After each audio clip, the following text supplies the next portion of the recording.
അവല് വെള്ളത്തിലുള്ള മൂത്തായി 2 മൈസൂർ പായം കുപ്പായം കഴിച്ചിട്ട് ചാടി പഞ്ചസാര പൊതി കെട്ടഴിഞ്ഞ് വീണ് അവലും വെള്ളമായി മാറി ദാഹം കടുവോളും കുടിക്കുവിൻ മോഹിനിങ്ങളെ.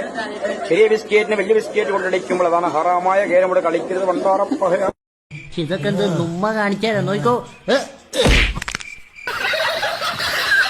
എടുത്തോണ്ട് പോക്കോ ഇനി എന്നെ എടുക്കാൻ കിട്ടില്ല